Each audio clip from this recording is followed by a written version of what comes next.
Hello, everyone. Henrik, Willy, good to see you again. It's been a while. It's been.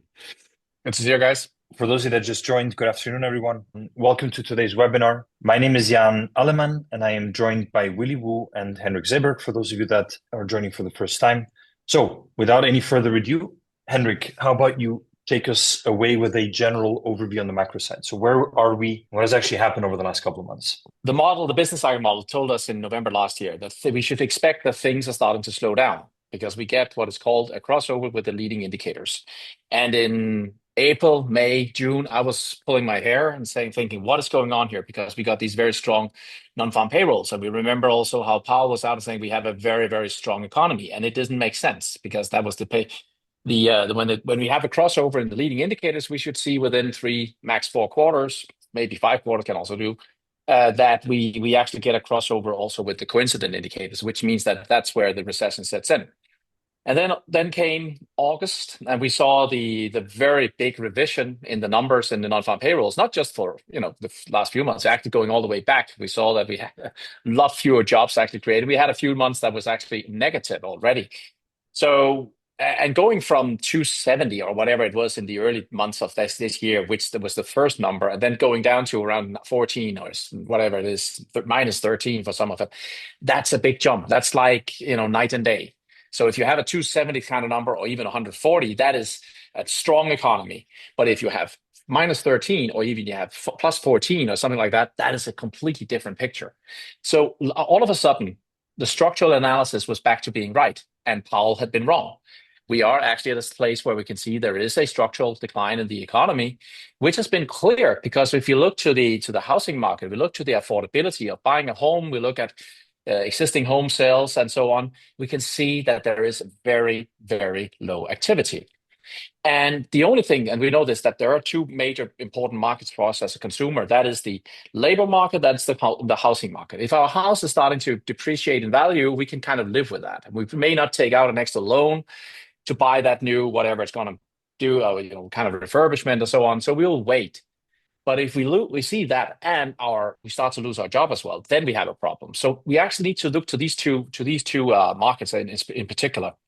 And if you look to those, then we have seen the housing market deteriorate for quite some time. And back in the days, we remember how Michael Burry, famously was wrong from 2005 actually all the way into 2007, late 2007.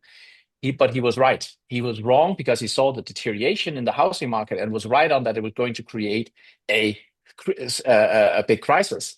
This time, we actually see something similar. And we have a very bad affordability right now going on, which means that even though I saw somebody claiming on Twitter the other day, you see, yeah, but the, what do they call it? Is the value to debt ratio is great. But yeah, if you're looking at the market where there's no trades going on because people can't go buy another house, well, then it may be that it looks like things are great, but let's see if when the moment comes and people have to sell because they're losing their jobs. So I think those kinds of ratio you can't really rely on. So what we're seeing now is that we have a slowdown that is very clear. If I just should show a chart or two, know how I'm fond of that. So let's go through that. If you look to the drivers of things, that is really the consumer. There's nothing here suggesting with the blue consumer here telling us that things are about to pick up in speed. On the contrary, that would be the first time we see at unemployment, which is an inverted scale here, all of a sudden starts to rise again. Not the employment starts to rise, unemployment starts to fall. We actually see very often that we have a plunge and then we have unemployment following higher, which is the inverted scale here.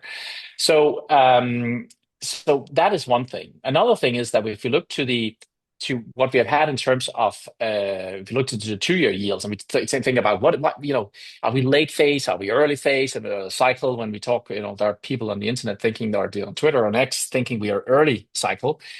I just want to look at this and say, okay, so every time the Fed cuts, by the way, they do that because something is wrong. They don't do it because everything is great. They do it because there's something wrong.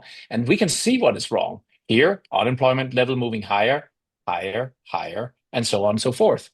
And every time we actually have a recession, because then people are starting to point to 1988 or something and say, oh, maybe it's like that.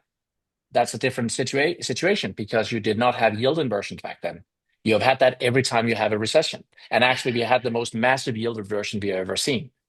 So things are not great structurally. We can also look at this current economic condition index. It's heading down. Tell me again, why is it that this is heading down?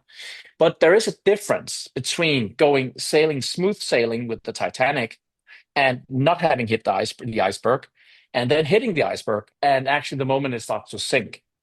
And people are saying, oh, so you're forecasting a recession? Yes, because we saw in November 2024 that we actually hit the iceberg, and the ship is taking in water heavily on the housing market and now on the labor market as well. But it does not mean it happens immediately. And back in 2006, we saw the crossover with the leading, and the coincident indicators crossed over in 2007 in November.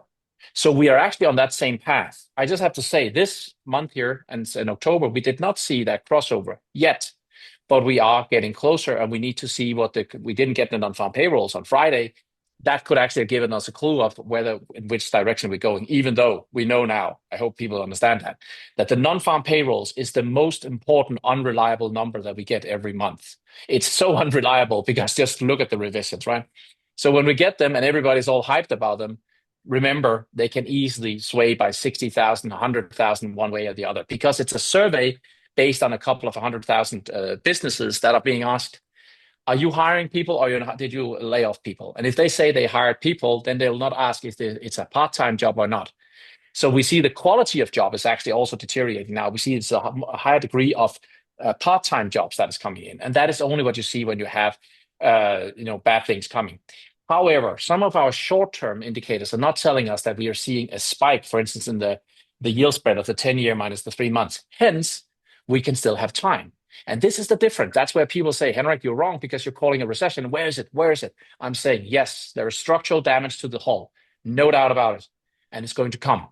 And you're going to feel it when it comes. But we need to see those things. And that's why I'm still bullish, because we don't see that. And we don't see the credit spreads moving up just yet. We need to see that they are actually quite, very down a lot, you can say at this. But I will still argue with the structural setup I have on that we could see a very high move on that. Again, we don't want to get into much about what the credit spreads and all these are, but these are indicators that should start to spike if we were to see a recession setting in. So I'm still there. What I'm saying, the structural damage has not been repaired, guys. There's no repair to the Titanic. It has hit the iceberg and is taking in water heavily. When we'll see the recession? Well, we need to see about the numbers on the labor market, and we'll need to see, because the real recession is not about 2 quarters of negative GDP, as most people think. It's not. It's always about the NBER calling a recession, and they do that when a negative deflationary bust is starting, which means that laying off people is causing more layoff of people and more and so on and so forth. And we are not there. But I can only point to these things and say, if I look to this and say, we have an unemployment level that does something like this, and we know that the Fed has started to begun to cut, and we now see that the 1-year yield here is starting to go below the neckline here, which is what it does when we get closer to the recession. And we have all the indicators from the business cycle model telling us that we're getting close. I find it difficult to argue, and I would love to hear anybody how we can be early phase here if this was late phase, and this was late phase, and this was late phase. So this is why I'm trying to also to get Julian Biddle on X to, what is it that you see? I have no problems trying to lay this out and say this is how I see it. So for me, we are still late phase, which means that we are running on the fumes. And I want to show you one chart more, and that is really going into the stock market. And again, people say, yeah, but you called 6,000. I did. We did it down here at 22 because there were Fibonacci levels saying that 6,000 could be reached. When you get closer, you can actually see then, okay, there are Fibonacci levels that can actually make it even more, crazy. And right now I'm calling for 75 to 7,800, but nobody can tell me that this is not above a bubble. We are above 2 standard deviation on the historical trend line, which is way above where we've been at any time before. And even if the stock market dropped to half the price today of where we are now, half, we would still, in Buffett's terms, be in a bubble, and it would be bigger than 2007 still, even if the stock market dropped to half at this point. We are in the most crazy bubble we have ever seen, and there are structural damage to the hull, and the divergence is coming in. And what the central banks are trying to do is to repair that hole with liquidity. That's why we see that the central banks of the world right now are doing us up to 170 some cuts already, where we into the corona crisis, we saw around 180 cuts. And into the financial crisis, at the very peak of that, we were at 220. And this is before the Fed even gets started on it. So that people are telling me we are early phase here with a bull market that has been going up, vertically or going ballistic at this point here, and saying, Henrik, you said it for such a long time. Yeah, sure, but tell me that this is not a bubble. It is, and it's going to burst. So I think we still got time. We got a couple of months, I think, maybe. Let's see. I'll not call it before I see the imminent recession indicators, but that's how I see it. And let's see if how it turns out. But don't bet on it that it's early phase. I wanted to reference something that you wrote on the Zeberg letter, which I think was very interesting as well at the beginning. Because if I remember correctly, you did write about the actual imminent recession indicators, right? You had a couple of very interesting ones that you just showed. But there was also one on the housing and the customer, which is, I think, very interesting. The overall point that you make, right? Just to reiterate on that premise, we are in the last innings. I think for the Americans that have joined us, we are kind of in the bottom of the eighth inning, kind of to use baseball terminology. But it doesn't mean that this is the end, right? It means that whatever happens now is where things become fairly rational, right? The fact that, for instance, you have a government shutdown and markets rise because there's less volatility on new data that comes out that can readjust expectations, right? The fact that that is happening tells you that you're in that beginning phase of that irrational exuberance, right? Where kind of everything just keeps melting up, right?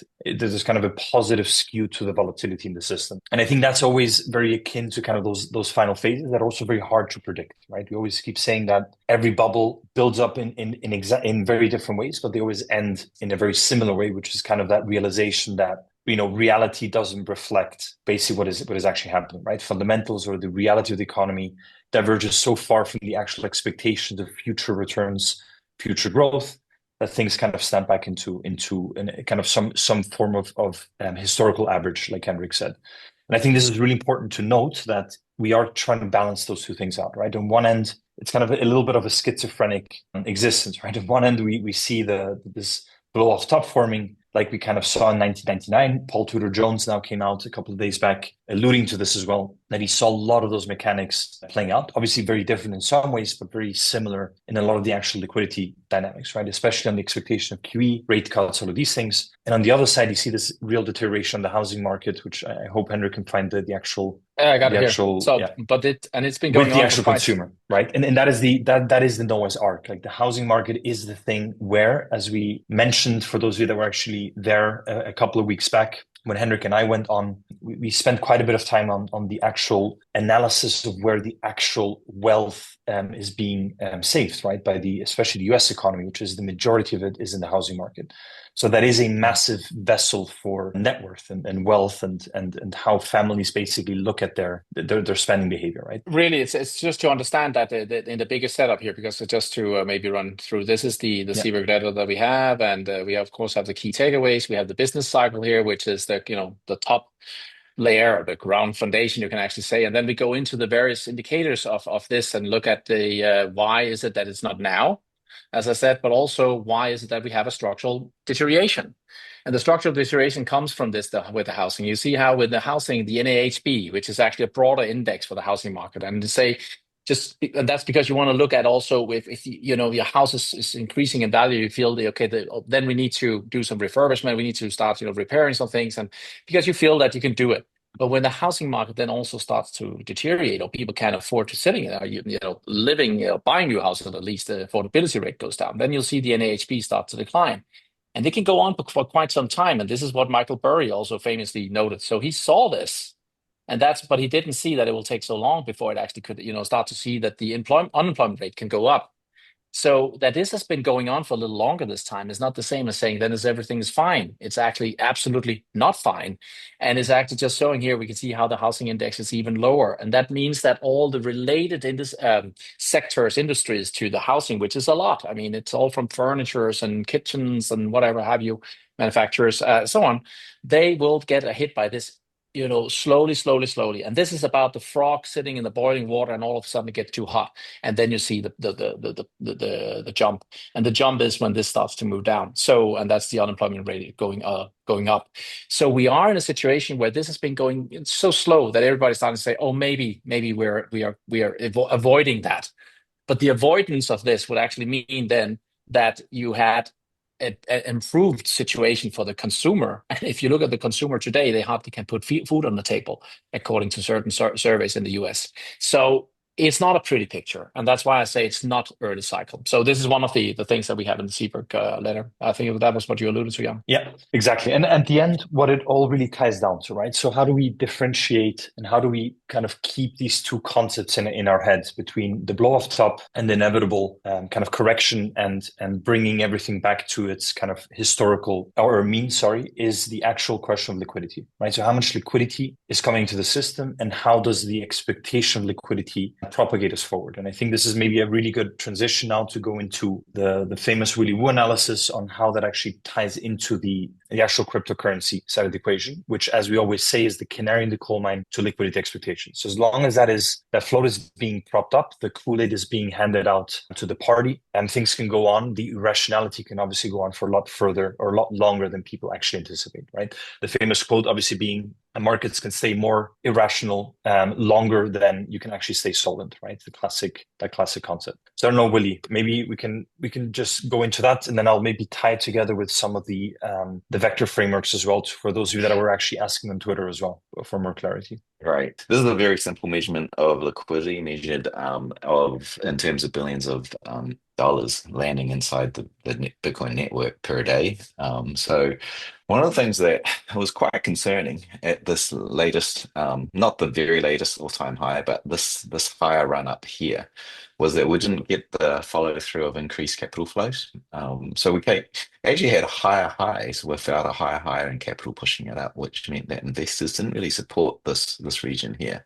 And you see that if you were to look at the last cycle, whenever you saw this sort of second push up higher without the capital flow supporting it, it's creating a bearish divergence, and that was actually the top of the last cycle's bull market. And so that was very, very concerning. And what was that underlying this, which I think Jan may be able to show, is that capital moved to Ethereum and some of the larger caps in that time, which is exactly what happened in this zone here. So I was very, very concerned about that. And I was wondering whether or not we would recover in terms of flows. And obviously you can see that right now is that we are getting a bounce, and that has led through to a very, I'd say, tactical bounce. If you look at underlying what drove this, there was some solid accumulation of spot here.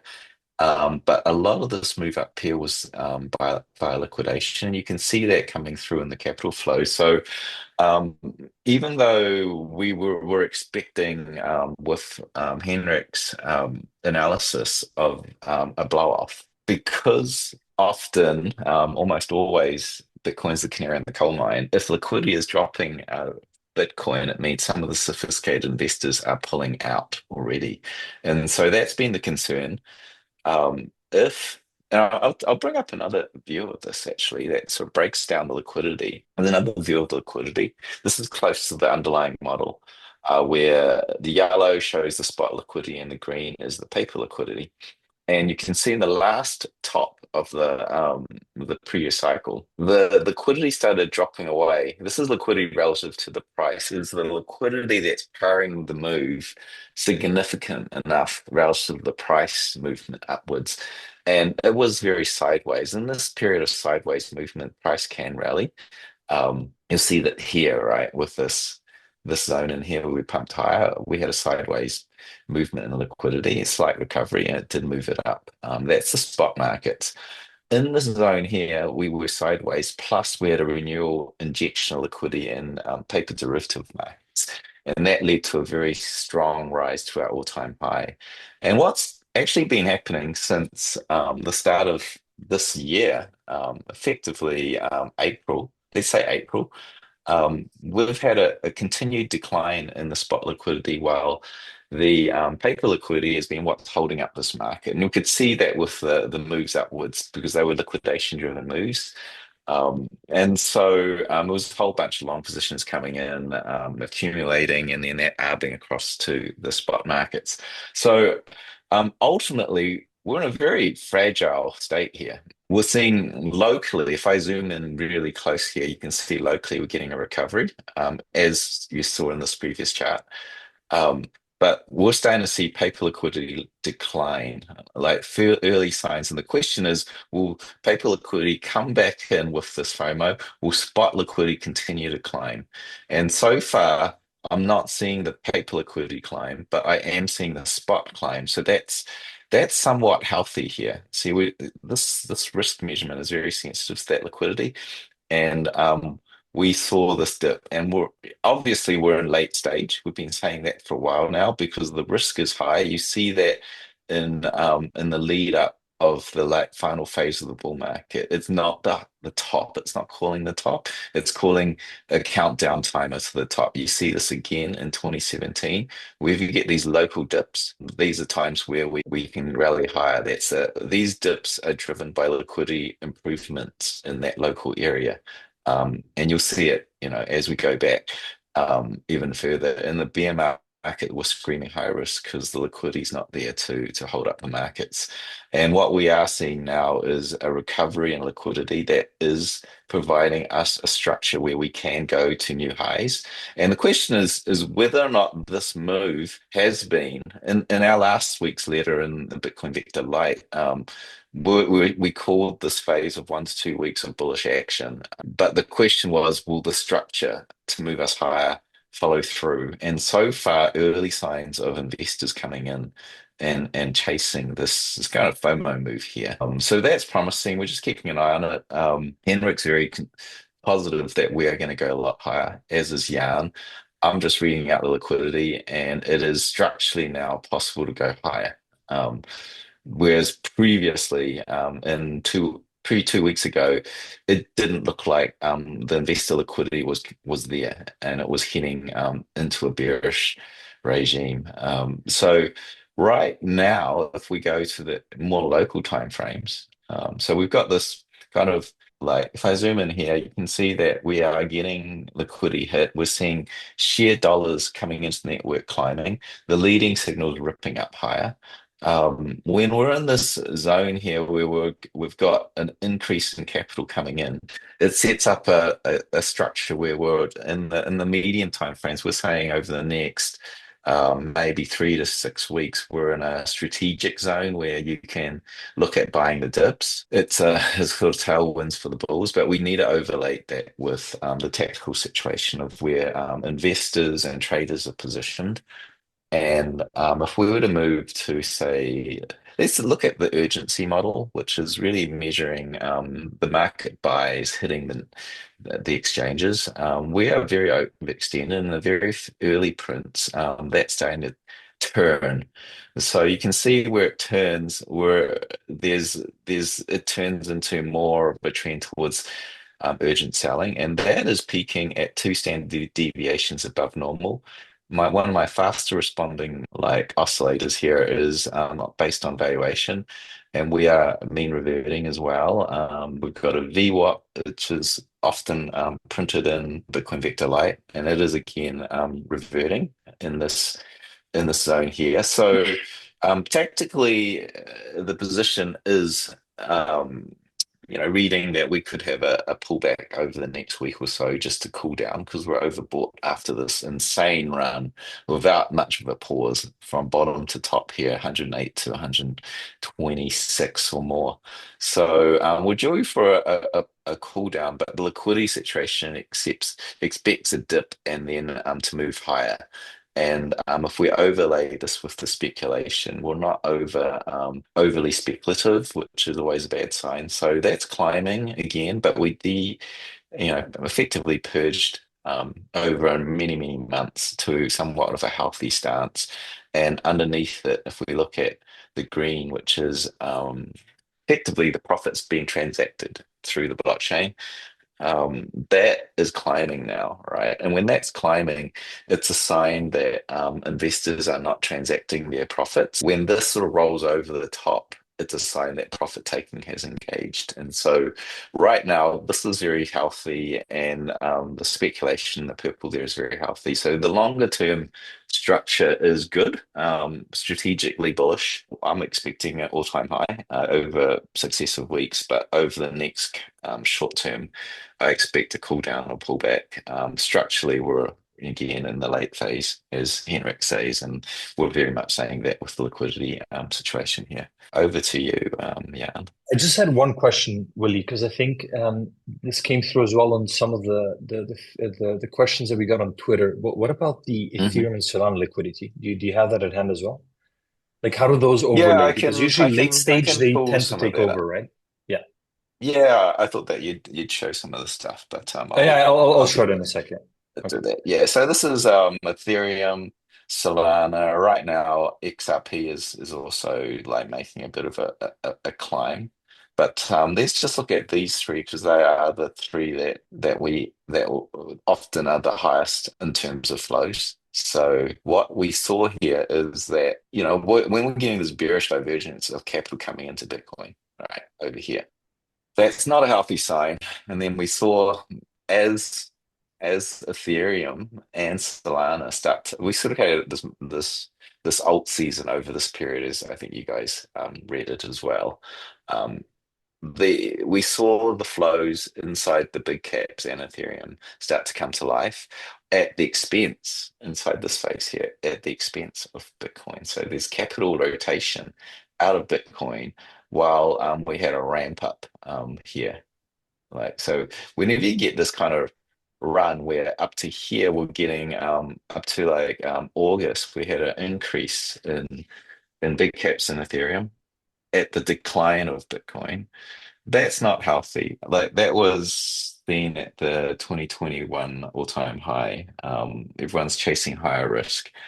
And the question is, does that capital flow back into Bitcoin after the alt season has pumped, or does it go out of the system to US dollars? And right now, it's becoming healthy because we're seeing a decline in altcoins and a climb in Bitcoin. So it implies that capital, some of that capital coming into Bitcoin, it has been rotation back to Bitcoin.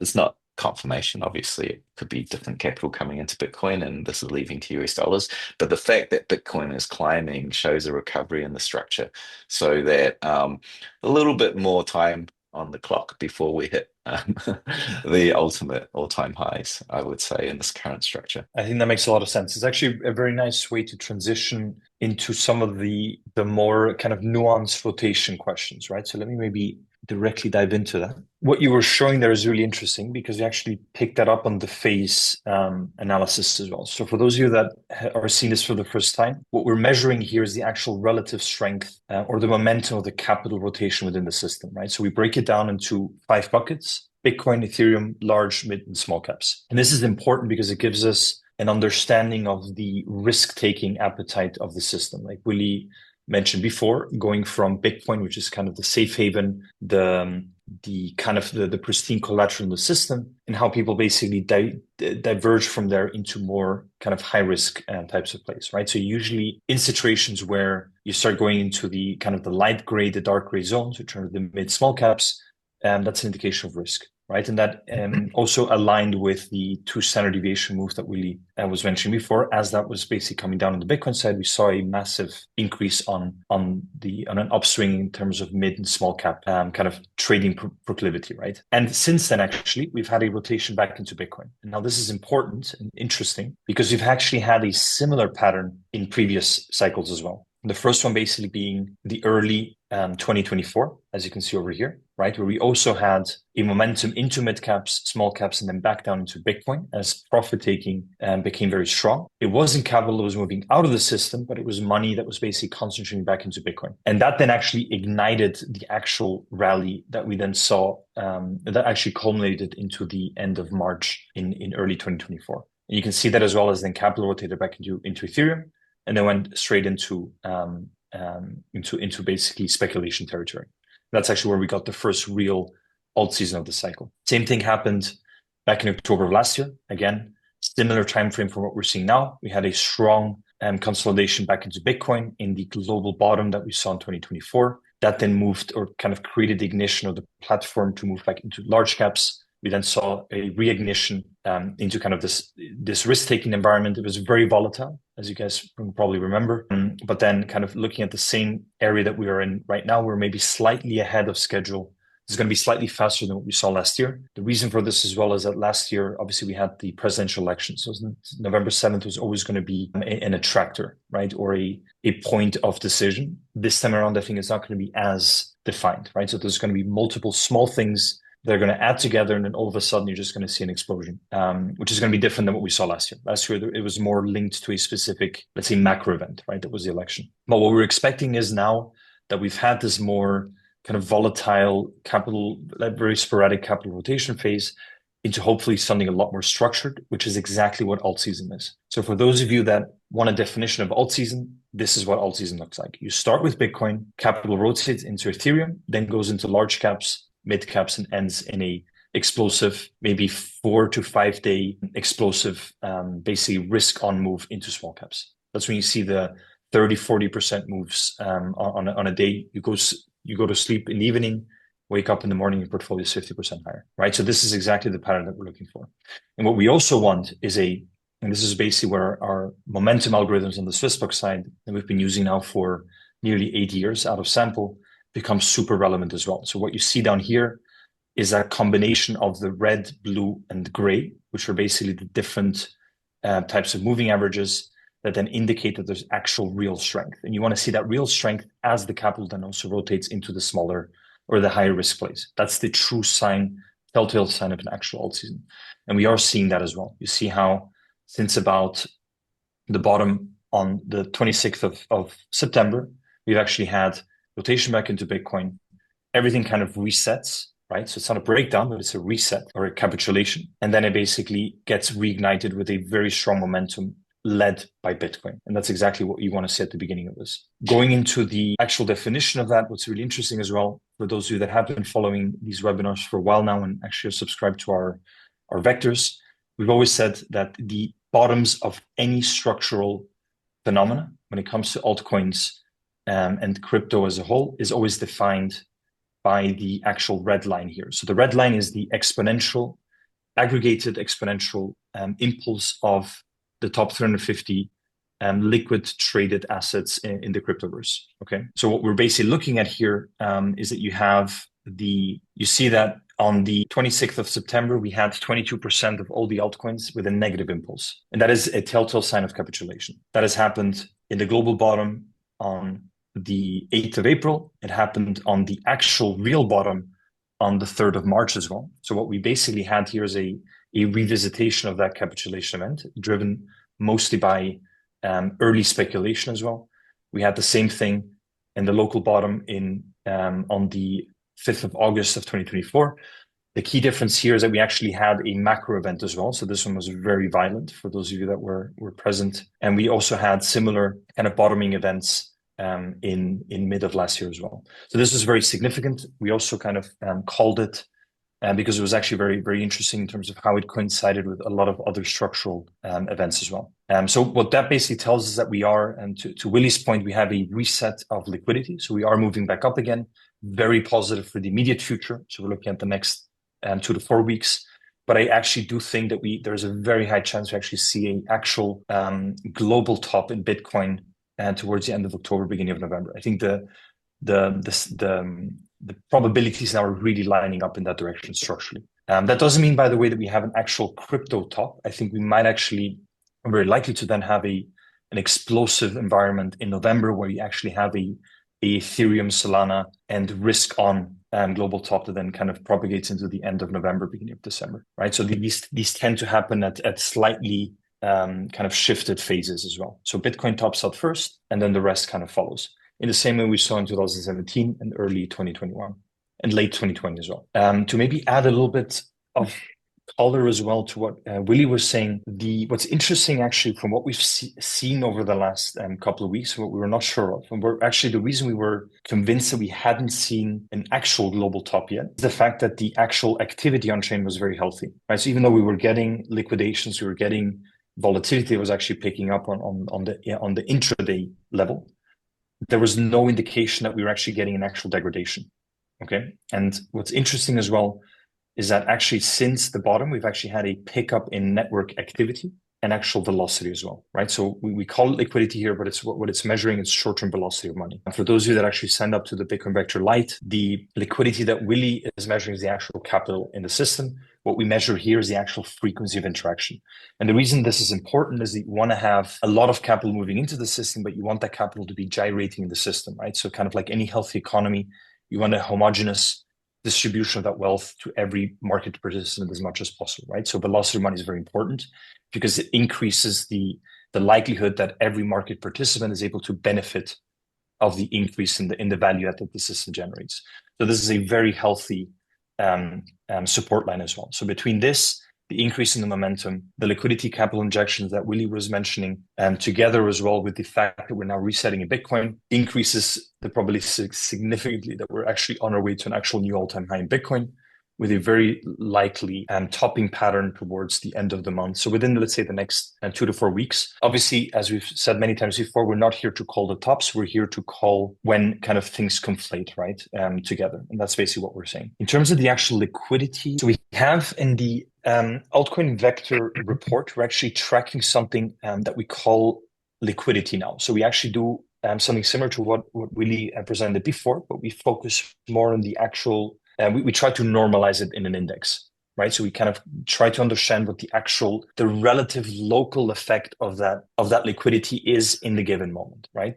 So as Willy looks at it in a more absolute and kind of real way in the BVL, what we try to do here is to create an actual parameterized index. And what's interesting is that, as Willy was mentioning before, we've had a draining or a slowing down of that intensity over the last couple of months, right? Something that was not the case in 2024. Whereas absolutely evident that Bitcoin was driving the behavior, right? On all facets and all levels. That is not as much the case in 2025, especially not over the last couple of months. So since end of July, it has been the Ethereum show and also Solana that has caught up to kind of rival that Ethereum dominance. Again, a clear indication that there's been a shift in the narrative, a shift in the expectations of the market, and I think also a shift in hegemony that Bitcoin presents. We do see, and it's maybe a little bit difficult to see here, but we do see that uptick as well, right? So the uptick that Willy was mentioning before, we actually see a very likely break of that basically constant degradation that we've seen ever since August, right? Where Bitcoin has lost quite a bit of capital momentum, but we are seeing a ever strong Ethereum and Solana. And that's why we also think that once Bitcoin does top out, the rotation into Solana and Ethereum is going to be very violent, because that's going to be the thing that actually leads us into the actual global top sometime in the next 2 to 3 months. What's also important to note is that we have a new asset map as well, which I think is very, very unique, where we basically tie together momentum and volatility, right? So we obviously put it together in a very simple way, but what we do is we tie together all the different structural know-how that we've been discussing before into a mapping, where you basically have basically a take profit target and an accumulation target, weak and strong momentum targets as well, so that you can understand when something becomes unsustainable, right? So let's say the top right corner and let's say the right part of this graph would indicate assets that are basically increasing momentum, that are strengthening. So ZEC, for those of you that actually are in the advanced Telegram group, you know that ZEC has been an actual absolute outperforming and dominant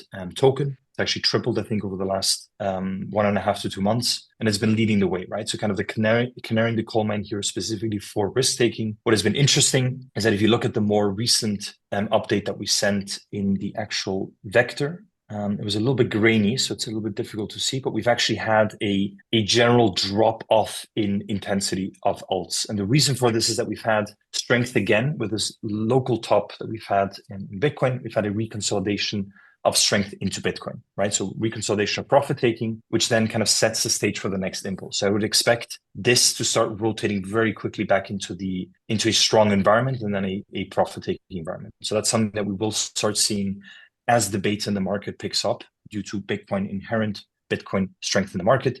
We'll see things like memes, specifically the big memes, right? Doge, Pepe start really gaining strength.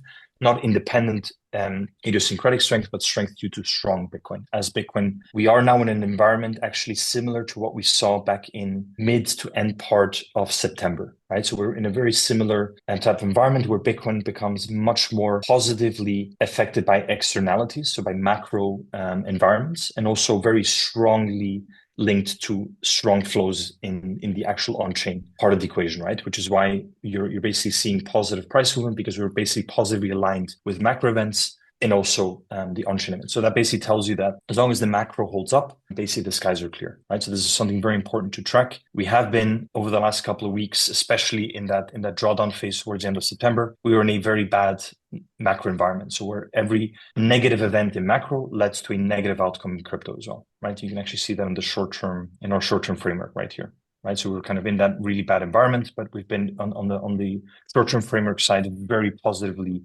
influenced out from macro again, as we've kind of made this U-turn back into the positive environment that we want to see. Do we maybe want to move into some of the questions? I'm wondering whether Henrik should specify more clearly that we have a divergence between the financial economy and the so-called real economy. And even within the real economy, we have a divergence between spending on energy, data, AI, electrification, robotics, and services versus consumer goods and manufacturing. So how do you reconcile these two things, Henrik? The last thing I haven't checked, so I'll take your word for it, Joel, there. But I think the first thing is very clear, and I think that's what you see often into any kind of big financial bubble, is always that there is some kind of narrative going on that this is going to change the world, or this is going to save the world. And I think that's what we see exactly again. And it's I honestly think that the financial world, even the Fed, is looking too much into the financial world and actually not too much to the real economy.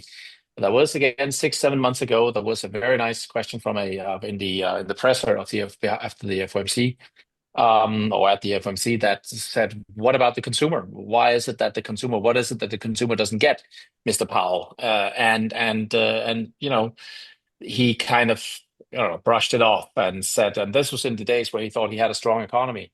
So I think again and again, and also into the 2000 situation and into 2007, there were clear signals that the real economy was struggling. The real economy, meaning consumers of the world, and also especially looking to the US. And that situation is what we have today again. And affordability is down and all that. So I think there is a big discrepancy between what the financial markets are seeing at this point, and you see what the real economy is. And again, we can just ask ourselves, what is it that should all of a sudden come out, which would make businesses want to hire right now where they can't utilize the people that they have right now already? So they're not laying off just yet. But why would they hire when the consumer is not spending? And you don't see that kind of, the consumers being really, happy about the situation. There's just the logic just doesn't work. I mean, it's and it seems like the financial world is so focused on what liquidity can bring out. Remember, liquidity is nothing for as long as Mrs. Johnson doesn't take that $100 she spends, she saves on her mortgage loan and spend it. And if she doesn't do that and she sits on it because she's afraid of what the future might bring, then the liquidity doesn't work. So it may be that the financial world think this is great, but look at it. Look at it before. We've seen it before, the same situation. And people think that the financial world and the stock markets are actually telling the truth. You can just look to the 1989 top in the Nikkei. Things were going up straight up. I mean, that was not a good time for the Nikkei, for the Japanese economy. Or you can look into the Nasdaq top. Was that a great time? Obviously, the answers are not. And that's where we need to understand the financial world are a greedy bunch of people, let's put it like that can see liquidity coming in. And often you'll see that it's retail standing with the bad hand out when the flood runs out, or when the water runs out. So be careful. And there is a big discrepancy. And the last part of it, I haven't any facts on that, but I will look into it. It seems interesting what you just said. And I think it's also important to always remember that we're trying to balance the probabilities, right? So I think the question of when all of this is gonna happen is obviously it's a moving target. So what we want to be able to do is to help everyone identify when the cracks that we're seeing are becoming bigger and unavoidable, right? That doesn't mean that you have a structural failure, but it increases the probability that any additional thing or stressor that comes along might actually be the thing that actually breaks the camel's back, right? The straw that actually breaks the camel's back. And it becomes a question of playing probabilities, right? And when we say, that we see a global top in Bitcoin coming within the next 2 to 4 weeks, we don't say that that's going to be the end of everything. It just means that that's probably a very good time and to start actually taking chips off the table, to start looking at the downside risk, right? Where the risk of an actual bigger drawdown or liquidation event becomes more and more likely as you move forward.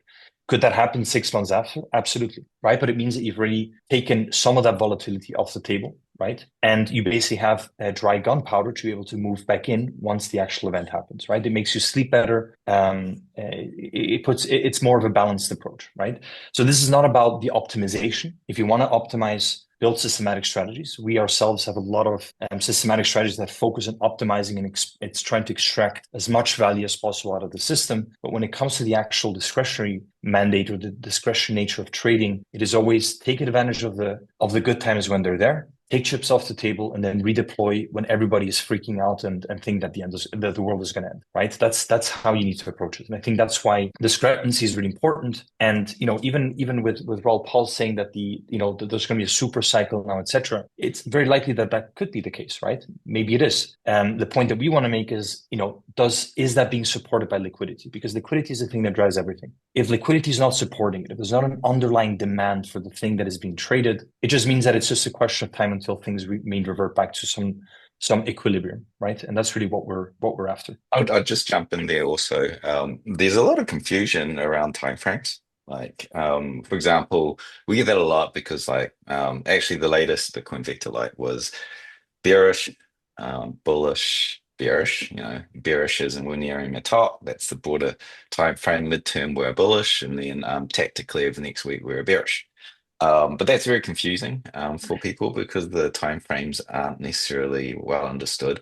I think with the AI question, the deterioration in the macroeconomy, yeah, well, every AI training generation goes 10x higher in energy input. So we've got to think about the infrastructure of money going in to power that. That's this massive upgrades to the grid and power generation, which is inadequate right now. How long will that stuff be ready? Generally, an AI facility takes 2 years to build out. So there's a completely different time frames to what we're reading around a deterioration of macro top. In terms of job displacement, sure, we're going to get agents. We're starting to see some of that replace low-grade engineers, and we're projecting into the future. Silicon Valley guys think 2027 where we start to really get going on the agent stuff, 2030 maybe AGI.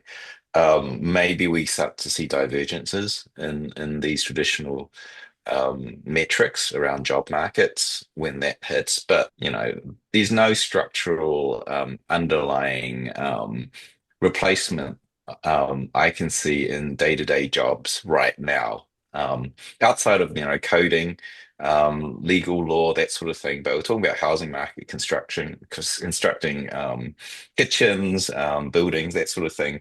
I don't think that's making a big headwinds right now. And we're talking over the next few months, not in the next few years. So that's how I'd see the timeframes of the stuff playing out within the AI field and the divergence you're seeing in the energy and infrastructure play that's going into the next 5 years of building out this AI infrastructure. It's actually a very good point, Willy, as well, because it's always people tend to overestimate what can happen in a year. They underestimate what can happen in 10, right? So it's just a natural human condition, I guess, to be able to kind of really not be able to understand the relationship between long time frames and short time frames. Also because we're always.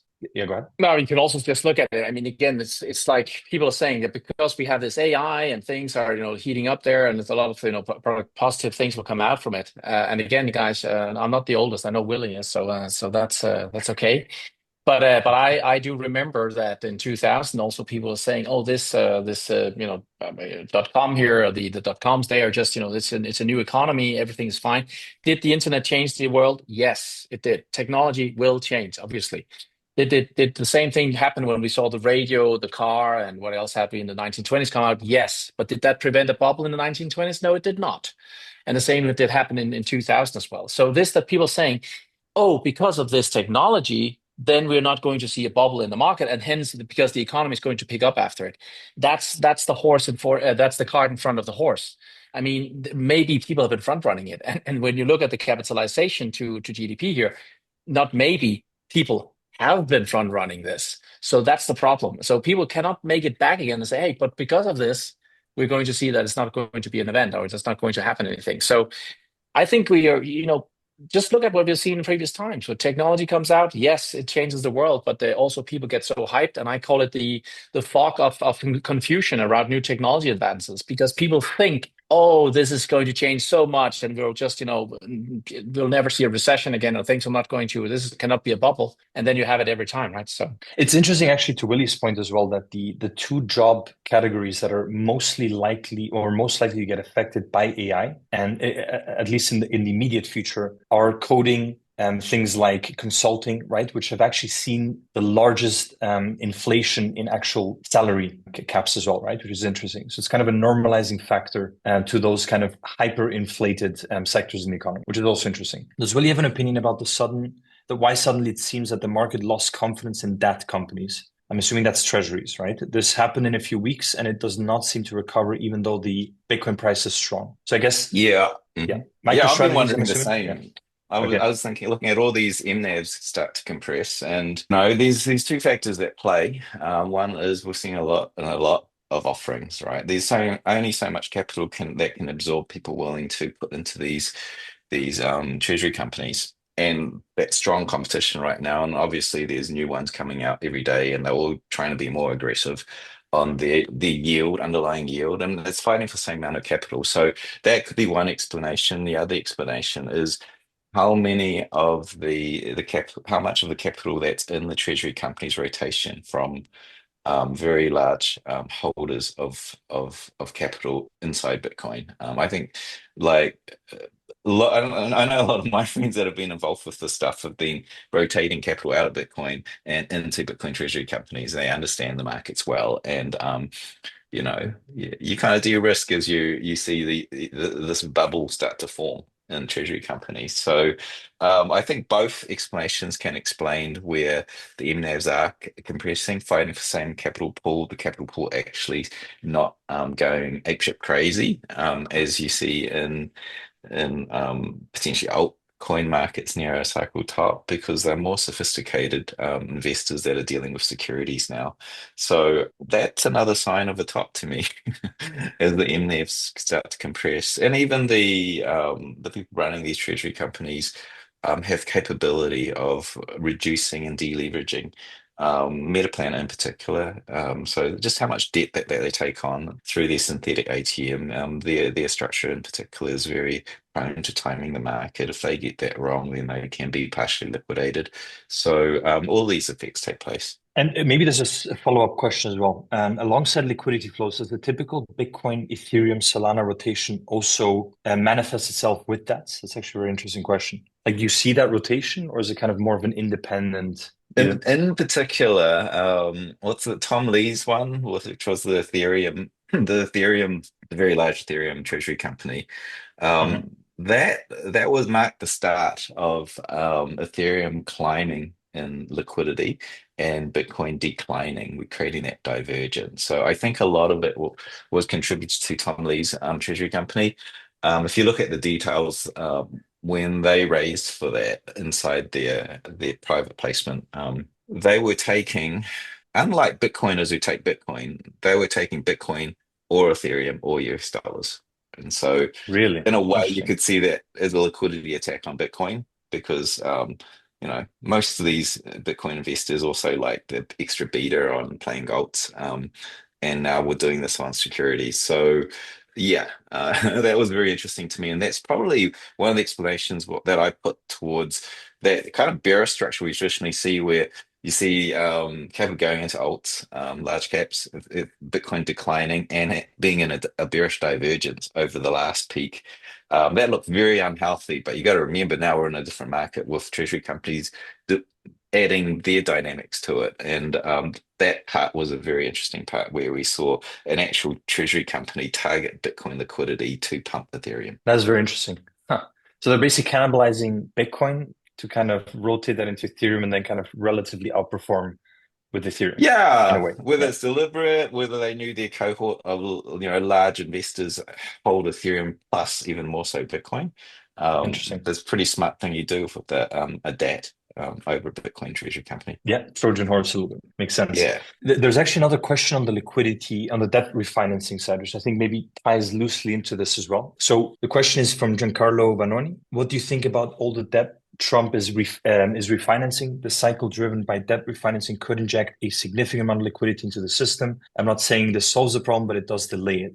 As someone mentioned here, Trump won't let the midterm elections slip out of his hands in May. He'll likely appoint the Fed chair who aligns with his goal. Yes, I think you're right. It can definitely push things out, but let me make two things clear, right? If the Fed and the government actually had control over of this complex system that we call the world economy, I think things would always turn out very differently, right? So the point being that they don't. If anything, the Fed has a very direct impact on the basically the forward contracts, so maybe the month to 3 month T-bills. But anything that happens past that has a bunch of different factors that combine together, simplified down to let's say inflation expectations, growth expectations, the expectations in the actual underlying dollar and the system, right? Which is something that to some extent is happening as well as people rotate out of treasuries as a safe haven into gold. And I think these are all like very kind of cardinal points that you have to always consider. The government does not control the economy. So Trump will obviously try to do everything in his power to win the midterms, but he doesn't have absolute control over how that actually happens. I would always kind of use the analogy of the guy that is drunk at a party, right? Just because you give him more drinks can absolutely extend his ability to party, but the hangover is going to be as strong once he wakes up the next morning. So at some point, the party is over. The question here is how much further can they paper over the kind of the proverbial cracks that are forming that Henrik has been warning about for a while, right? So the point here is that the cracks are there. Question is, how big can the cracks be until they become a structural failure of the system? I don't know, Henrik, maybe you have No, something more you could just say that I think we have too much faith in. There's in my book, I call them the rise of the demigods, which is referring to the central banks. And we are still talking about the people that were in 21. They were saying, "Oh, we don't think inflation is going to rise above 2.5%." Boom, 9.1. Did they see that? Oh, it's going to be transitory. Oh, but what have you had? It's the people that did not see the financial crisis coming, which was the largest crisis since the 1930s. In February of 2008, Bernanke said, "Oh, we'll be ready to act if we see anything like a recession coming." We were 3 months into it. I don't know what you're thinking, but if they can't see it, I can promise you, Trump can't see it either. They don't have the tools. That's it. That's simple as it is. And they right now think that they have inflation. Actually, if you look at that, inflation is a problem. You can actually take a look at also in my Zeberg letter. You can take a look at what the Fed is doing right now. If you take the Fed fund rate and you take inflation and you subtract the Fed fund rate, you'll actually see we're in negative territory. So the Fed is actually relatively hawkish right now at a point where inflation is at 2.7%. We're into the deflationary crash of 2008. We're up at 5.5%. So I don't know what to say. I'm seeing a Fed here, which is where there's no adult home, and we're thinking, oh, they know better. They don't. That's the problem. They don't. So if they did, maybe they would act, somewhat responsibly. But then we should also have seen them act responsibly into the financial crisis, into the COVID situation, and so on and so forth. Guys, you can't trust them because they don't know. And they said 9 months ago, we had a fantastic, strong economy. Then he comes out, which was obvious from the business cycle model that it was not. And now they are saying, oh, by the way, guys, we can't call it a strong economy any longer. No, because you had revisions going all the way back. So I'm not sure what you are expecting that they can do. And I can tell you one thing, it's again, liquidity by itself does nothing to the real economy for as long as Mrs. Johnson doesn't take that money in and start spending it. And ask yourself, if you've been hit by inflation and you've been hit by, seeing your house going down in value, and you probably also risk losing your job or have lost your job or your spouse lost your job, are you going to take that $100 and go out and spend it and hopefully also actually borrow another $100? Because that is what the Fed requires for liquidity to help anything in the real world. The rest is the financial world. And the financial world can have a party, but it's going to come to a bitter end. And that's what we see. So they cannot just all of a sudden just take some pain and just do liquidity and then it'll be all fine. Go back to our grandparents and ask them, guys in the 60s and the 70s, why did you just, sprinkle a lot of liquidity on it, money? We got this MMT thing going here in 2025, which just solves everything. You know what they would say? They would say you get inflation, guys, and that's why I cannot solve it. And that's the problem right now, because they have let the inflation genie out the bottle. That is going to haunt them. That's why inflation is going to be the killer of what the central banks can do. The demigods are done. They're gone, so they can't do it. In What do you think, Willy? 2008, we had a term called that. It was called pushing on a string. That was what we called it. Yeah, Can't you're push right. on a string. The can't push on a string, exactly. It's actually there's a follow-up question as well on the just before you leave, Willy, on the liquidity injection. So can it go on for longer?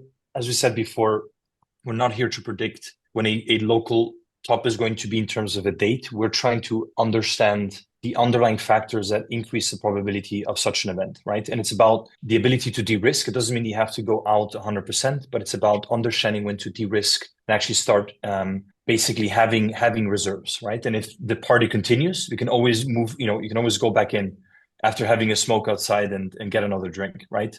But at least at that point, you know that you have things on the side, right? And I think that's really what we're about, right? We're not here to predict these things. We're trying to basically, in a scientific way, define when something becomes unsustainable. All right, I Awesome. better jump. Sounds good, Thanks, Willy. guys. Thanks a lot for joining. All right, great.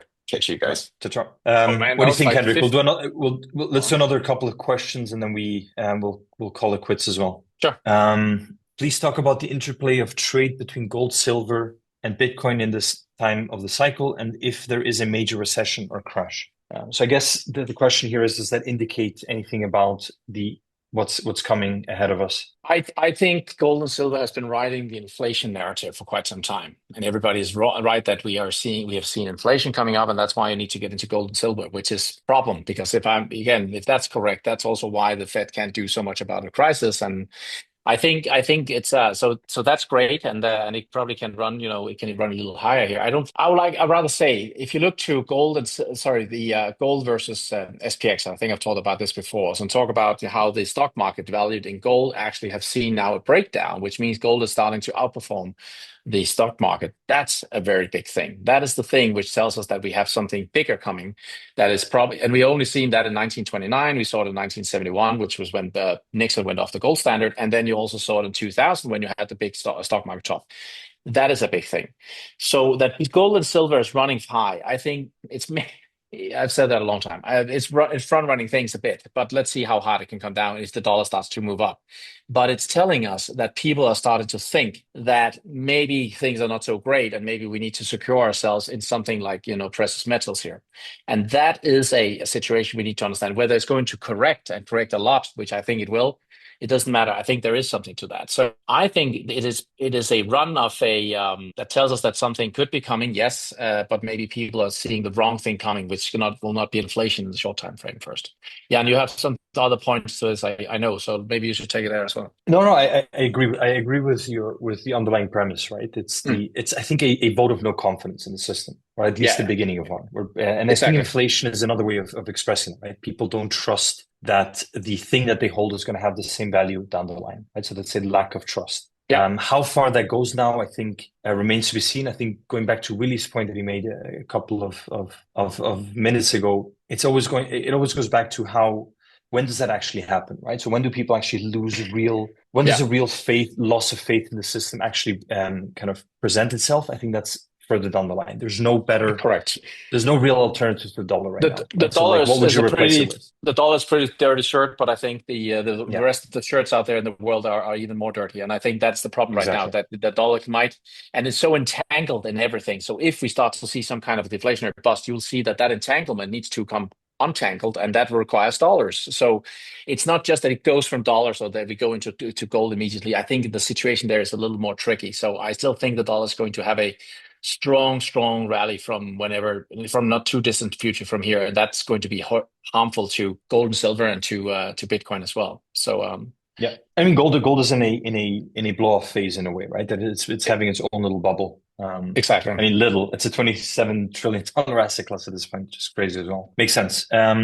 Let's do one final question. What do you think, Henrik? I don't know. It depends. Maybe I'll do a little bit more of a controversial one, because we always talk about let's say the facts. How about we go a little bit more into the subjectiveness or the subjectivity of what we believe? So there's a question from Rita Why doesn't Henrik believe in the Bitcoin thesis long term? Do you guys ever debate this internally? Short answer, we absolutely do. And I think I'll just say this, and then I'll hand it over to you, Henrik. I think we always need to differentiate technology from speculation, right? So I think there's underlying value in the technology. I think especially in a world where we have deep fakes, we have this questioning of the origin of source, of content, of value add, the ability to be able to use encryption to basically define where something is from, I think has a lot of value, right? So there's many different areas in the economy where you can generate utility with blockchain and cryptography. But I think the issue here is the speculation. I think that's what you have the biggest issue with, Henrik, and I hope that we will see that as well in your TED Talk that you did recently, right? I'm not sure if that's ever gonna come out. It's actually it is, but it's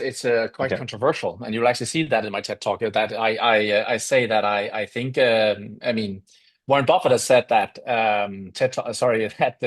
Bitcoin is rat poison squared. And let me just say it like this: if we have the largest bubble in the Nasdaq we've ever seen, and in the S&P that we've ever seen, and as we had the second largest in 2000, Nasdaq dropped by 85%, and we know that Bitcoin always outperforms Nasdaq to the upside and to the downside. If Nasdaq is going in the largest bubble ever to drop by 85%, how much do we expect Bitcoin to drop by then? I can tell you, I expect it to drop by more than 90 to 95%. Then my next question comes: what is it that is so fucking special, sorry my French here, about something that drops by 95%, if that's the case? So what I'm saying is not, why don't I believe it? I say it needs to show itself now when we get a financial crash. If it can stay above certain levels, then I'll accept that it's an asset that has the future. If not, then we have seen plenty of assets or plenty of things in the past where things can move up in a fantastic way and everybody can think this is the greatest thing ever, and then it crashes and people forget about it. I could easily see that happen here as well. And I could also see the situation from the central bank side, which are now working on central bank digital currencies, not wanting to have any kind of competition. And then people say, but they can't control that. Of course they can. Just like they could, tell people that they could own gold. They can tell you, they can put you to jail if you do it. So yes, they can. So that's what I'm saying, is that we need to see what happens into that crisis. If Bitcoin can hold up relatively well, and that would still be a 90% decline for me, then I could see Bitcoin as a something. But what I'm saying is, if it does, and whatever it can, I don't care, as long as we can go in and out of it and we can sell and buy it. But in the longer time frame, to conclude it based on something that has crashed by more than 73% 4 times in its lifetime, and concluded that this is the savior of everything, I just can't follow. Sorry, that's where I stand. So let's see what it does into the crash, and then see if we have something which is so unique that everybody says. And then, hey, I will be the first to say, well, it was as unique as everybody says, but it needs to outperform Nasdaq in a positive way, where we have the last financial bubble ever. I want to see that first. Yeah. And there's always a dollar wrecking ball as well, right? So the dollar wrecking ball is never good for risk assets. So we do expect the dollar to come full force, or back full force at some point. That will happen. Yeah. Super. Thanks a lot, guys, for those of you that joined. We'll announce when we have the next webinar. We'll try to be a little bit more consistent into the end of the year. So maybe have one once every 2 weeks for sure, maybe even once every week for a prolonged period of time as well. So just keep tuned for those of you that are signed up to the services, we'll announce it there. Those of you who follow us on Twitter as well. Thanks a lot, and have a great evening or morning wherever you are. Thanks, guys. Talk to you. And quickly just give you a fast disclaimer. Please just wanted to note that this webinar does not constitute any financial advice. Everything discussed reflects only our personal opinions on the topic at hand. Always conduct your own research and consult a professional before making any financial decisions. Participation is voluntary, and the information provided is intended for educational and discussion purposes only.